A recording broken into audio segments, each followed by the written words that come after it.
2011년 8월 2일 부채 한도 상향이 합의가 됐습니다. 하지만 3일 뒤 미국 신용등급이 강등이 됐죠. 이때 증시는 20% 넘게 폭락을 합니다. 하지만 그 뒤 증시는 랠리를 했죠. 8월 9일과 10월 4일 두 번의 바닥 확인 후에 랠리가 나왔는데 일단 부채 한도에 대한 협의가 이루어진 모양이죠. 그럼 그 이후에 증시는 어떻게 될지 그리고 중장기적인 상승장을 위한 전제 조건과 투자 전략을 함께 알아보겠습니다. 자, 2019년과 현재 이때도 금리 인상 그리고 무역 분쟁, 부채 한도 이슈 현재와 굉장히 유사한 상황이었어요. 하지만 이때 증시 바닥 후에 증시는 랠리를 이어갔죠. 이번에도 마찬가지. 이번에 증시가 상승 랠리를 이어가기 위해서는 중요한 점이 있어요. 바로 20개월 이동평균선 돌파 후에 상승 랠리가 나왔다는 건데요. 먼저 과거 100년 동안 미국 6월달 증시를 알아보면 아주 높은 상승률은 아니지만 어쨌든 수익이 났던 달이라는 걸 알 수 있죠. 통계적으로 봤을 때 일단 금리 인상이 멈춘 다음에는 위기를 제외했다면 미국 증시 그리고 코스피 둘 다 나쁘지 않았던 걸 알 수 있어요.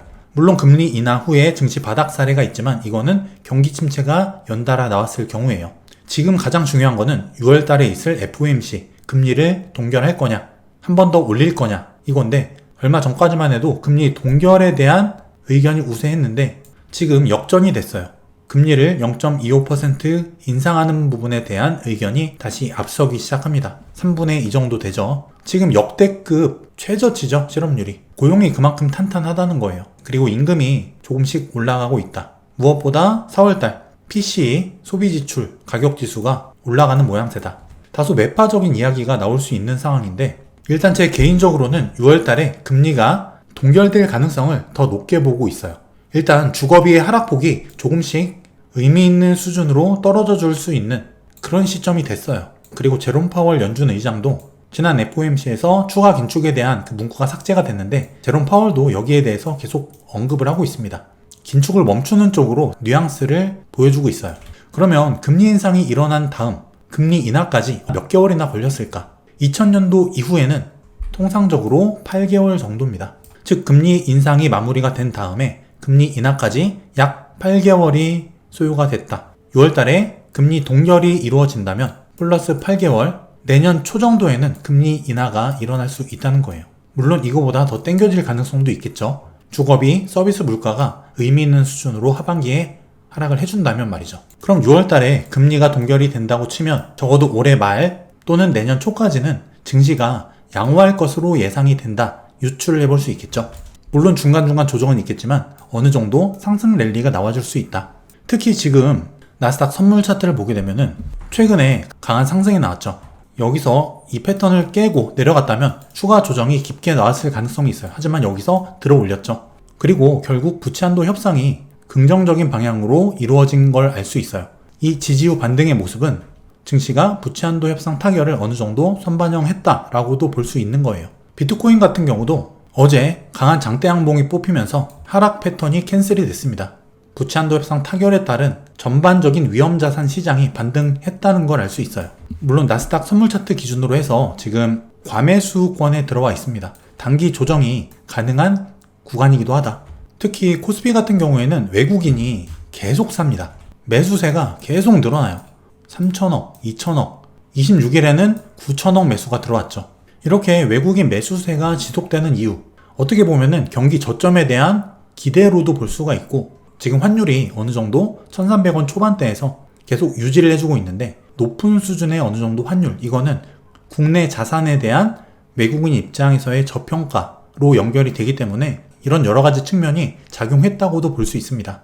그래서 특히 지금 코스피와 삼성전자의 흐름을 보게 되면은 자, 이렇게 코스피 대비해서 삼성전자가 더 강한 모습을 보여주고 있습니다. 전 고점을 삼성전자는 뚫어냈어요. 하지만 코스피는 전 고점을 아직 뚫지 못했다. 이렇게 지수는 강하지 못한 상태에서 삼성전자가 치고 올라가는 이런 상황. 반도체 업종으로 돈이 좀 몰리고 있다. 기존의 2차 전지에서 어느 정도 자금이 옮겨가고 있는 것이 아닌가 유추를 해볼 수 있는 부분입니다. 특히 지금 굉장히 어려운 부분이 뭐냐면 달러가 증시와 커플링 되고 있다는 건데 보통 달러는 증시와 반대로 움직이죠. 그런데 지금 달러도 오르고 증시도 오르는 기현상이 발생하고 있어요. 부채 한도 협상과 연결된 움직임으로도 어느 정도 볼 수가 있는데 어쨌든 달러도 지금부터는 어느 정도 부채 협상이 마무리됐다고 하면은 종전과 동일하게 증시와 디커플링 되는 그런 방향으로 흘러갈 수 있습니다. 달러 인덱스도 어느 정도 기간 조정 후에 빠져줄 수 있는 부분이 있기 때문에 증시 같은 경우도 어느 정도 기간 조정 후에 재상승할 수 있는 가능성 열어볼 수 있다. 특히 나스닥 선물 같은 경우는 월봉이 굉장히 좋죠. 상승률이 굉장히 좋은데 20개월 이동평균선을 진작에 뚫었어요. 시가가 아예 20개월 이평선 위에서 시작을 했습니다. 5월달에 이미 20개월 이평선을 돌파했다. 그리고 보조지표 또한 중기적인 골든크로스가 발생했다. 중기적인 추세에 대한 힌트를 찾아볼 수 있는 부분이에요. S&P 500 현물 차트 지난번에 20개월 이평선 아래로 떨어져 있었죠. 하지만 다시 반등하면서 20개월 이평선을 돌파해줬다. 보조지표 또한 중기 골든크로스가 예상되는 지점이다. 6월달에 골든크로스가 나올 것으로 예상이 돼요. 코스피도 마찬가지 20개월 이평선을 돌파했는데 일단은 지금 5월달 말까지 영업일이 며칠 남았죠. 남은 며칠 동안의 월봉 마감을 주의 깊게 봐야 되겠지만 지금 현재 상태로라면 20개월 이평선 미국 증시와 한국 증시 모두 돌파한 상태에서 마감할 가능성이 커 보인다는 거예요. 코스피는 그리고 더 긍정적인 부분이 이미 골든크로스가 일어났다. 5월달에 미 증시와 코스피 모두 중기적으로는 양호한 흐름을 볼 수 있다는 거예요. 남은 며칠이지만 5월달 월봉 마감이 매우 중요하다. 20개월 이평선을 안착하는 게 중요하다는 거예요. 만약에 20개월 이평선을 5월달에 안착한 상태에서 복마감이 되고 6월 초에 다소 조정이 있더라도 중기적으로는 상승 추세가 나와줄 가능성이 높아 보이는 상황이란 거예요. 그리고 나스닥 선물 기준으로 최근에 가파르게 올랐지만 어쨌든 상방으로 어느 정도 열려 있다. 나스닥 선물 기준으로 15,000에서 15,500포인트 정도. 하지만 단기적으로는 이게 주봉인데 과매수권에 일단 들어와 있고 이격이 좀 떠있기 때문에 단기적으로 일봉 관점으로 봤을 때는 기간 조정이나 어느 정도 가격 조정이 나와줄 수도 있다. 특히 지금 이슈들이 많이 남아있죠. 부채 한도가 마무리됐다고 하지만 어쨌든 신용평가 관련된 그런 리스크 2011년도에도 한도 협상이 된 이후에 미국 신용등급 강등이 그 이후에 일어났죠. 그리고 13일에 있을 CPI 발표 그리고 15일에 있을 FOMC 금리 인상 관련 이슈들 그런 이슈들이 아직 남아있기 때문에 조정과 변동성의 구간으로도 볼 수 있다. 그리고 5월 월봉 복마감 이후에 6월 초 아래꼬리를 만드는 6월 조정의 움직임이나 단기 급상승에 대한 기간 조정 또는 가격 조정의 움직임이 나와줄 수 있는 기간이기 때문에 이런 기간에 대한 리스크는 예상을 하고 가는 게 유리할 거라는 거예요. 그리고 이런 변동성이나 조정에 대한 리스크 같은 경우는 시간으로 우리가 리스크를 회피할 수가 있습니다. 가격으로 회피하는 방법은 이렇게 떨어졌을 때 사는 방법이 있고 시간으로 리스크를 회피하는 방법은 이 기간 동안에 거래를 줄이고 관망하는 거예요. 그럼 이 기간에 나오는 변동성은 우리가 피할 수가 있다는 거죠. 제가 드리는 투자 방식이나 투자 전략 같은 부분 물론 A일 때 B이고 B일 때 C일 가능성이 있다. 이런 형태의 시나리오도 있지만 실제 제가 리스크를 관리하는 방법, 리스크 테이킹, 투자하는 방식이 다 녹아져 있기 때문에 그 방식을 그대로 말씀드리는 거예요. 저는 실제 가능성이 가장 높은 구간에 물량을 싣습니다. 그 얘기는 가능성이 낮은 구간에서는 물량을 소량을 투입하거나 혹은 관망을 하면서 그 리스크가 있는 가능성이 적은 구간을 흘려보낸다는 거예요. 그러면 다시 가능성 높은 구간, 손익비가 높은 구간이 왔을 때 다시 한번 베팅을 해볼 수 있겠죠.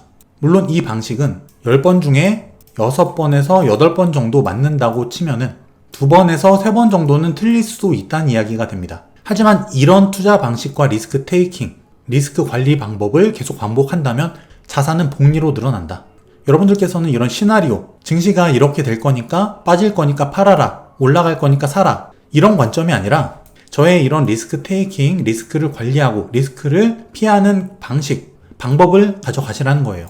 그래서 실제 이런 시나리오가 틀릴 가능성이 있음에도 불구하고 제가 실제 투자하는 그 방식 그대로를 여러분들께 말씀을 드리고 있는 거예요. 그리고 주봉상에 이 RSI 지표가 70을 넘어갔다는 것, 과매수권이긴 하지만 이 상태에서 과매수권에서 머무르면서 증시가 몇 주 이상 혹은 몇 달 이상 계속 상승하는 경우도 있어요. 이것만 가지고 투자 판단을 하면 안 되고 여러 가지 재반 환경들을 같이 봐야겠죠. 어쨌든 저는 단기적인 상승이 가파르게 일어났기 때문에 어느 정도 변동성의 구간으로 보고 있다. 이 기간적인, 시간적인 리스크 테이킹을 한다면 그 이후에 5월봉 마감이 20개월 이평선을 돌파한 상태에서 양호한 형태로 마감을 하고 어느 정도의 조정 흐름이 나온다고 하더라도 기간적으로 이 리스크를 회피할 수 있다면 그 이후에 나올 상승 흐름, 이걸 가져갈 수 있다는 거죠. 물론 결과론적으로 봤을 때는 여기서 사서 그냥 계속 가만히 들고 있던 사람이 수익이 가장 높을 수 있어요. 하지만 이런 상황이, 유사한 상황이 10번 정도 계속 반복을 했을 때 모두 똑같이 이런 상황이 나오는 게 아닙니다. 그래서 투자 원칙 나만의 매뉴얼이 있어야 되는 거예요. 이런 상황에서는 어떤 형태로 리스크를 회피한다. 물론 결과적으로 그냥 올라갔으면 좋긴 하겠죠. 그럼 그 다음번에도 똑같이 이런 상황이 발생할까요? 그게 아니라는 거예요. 그래서 가능성이 높은, 통계적으로 성공 확률이 높은 그런 방식으로 계속 리스크 회피, 리스크 관리를 해 나가야 된다는 거예요. 우리의 주식 투자의 목적은 수익률을 극대화하는 것도 있지만 손실을 최소화하고 리스크를 최소화하는 것, 원금 손실을 최소한으로 줄이는 것, 여기에 있다는 걸 절대 잊으시면 안 돼요. 이 시간의 개념도 꼭 기억을 하시고요. 마지막으로 투자 전략을 정리해 드릴게요.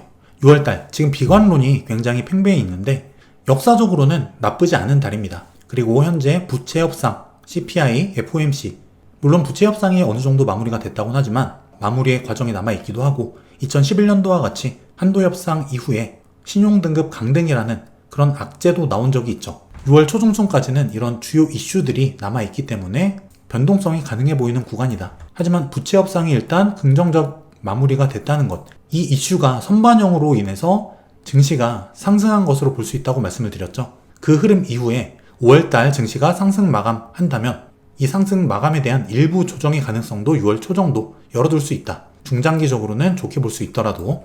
그리고 지금은 이슈에 따른 달러와 증시의 동조화, 굉장히 어려운 부분이에요. 그리고 자산별로 굉장히 상이한 움직임을 보여주고 있다. 보통 어떤 상황이 되면 금이 오르고 달러가 어떻게 되고 증시는 어떻게 되고 국채금리는 어떻게 되고 코인 시장은 어떻게 되고 보통 공식적으로 움직이는 경우가 많은데 지금 같은 경우는 시장이 좀 어렵습니다. 여러 이슈들이 몰려있기 때문이기도 하고 금리 인하에 대한 기대감, 여기에 플러스 경기 침체에 대한 우려감, 여러 가지가 혼조된 상황이에요. 그래서 우리는 수급, 상승의 힘, 추세로 증시를 바라볼 수밖에 없고 그 추세의 힘과 수급은 말씀드린 20개월 이평선에 대한 돌파와 유지 관점, 이 부분을 중점적으로 보고 있다는 거죠. 그리고 임박한 금리 동결, 증시는 2000년대 이후에는 보통 금리가 멈춘, 금리 인상이 멈춘 후에 약 8개월 이후에는 금리 인하가 일어났다. 그리고 그 과정 속에서 증시는 통상적으로 양호했었다. 6월 달에 금리 인상이 멈추고 올해 말에서 내년 초 첫 금리 인하가 일어난다면 그 사이는 증시가 좋았을 가능성이 높았다는 거예요.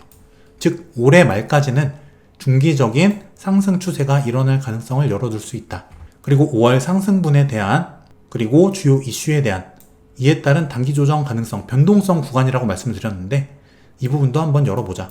그리고 5월 복마감이 20개월 이평선 넘어서 돌파한 상태에서 마감한다면 6월달 이후에 중기 상승 추세에 열어둘 수 있다. 그리고 한미 증시가 약간 조금 다른데 미국 증시 같은 경우는 지금 빅테크가 주도를 하고 있죠. 반면에 한국 증시 같은 경우는 주도주가 순환되는 모습을 보여주고 있어요. 지수의 상승은 제한이 되면서 이 안에서 돌고 있는 돈이 주도 업종 그리고 그 업종 안에서 주도주를 바꿔가면서 자금이 순환하고 있는 모습이다. 이 특성을 내가 알아야만 그 안에서 수익률을 최대화할 수 있다는 거예요. 제 머니앤클래스 수강생분들께서는 꼭 주도주 찾기 강의, 그거를 일주일에 한 번이라도 실제 HTS에서 한 번씩 꼭 찾아보는 연습을 해보시기 바랍니다.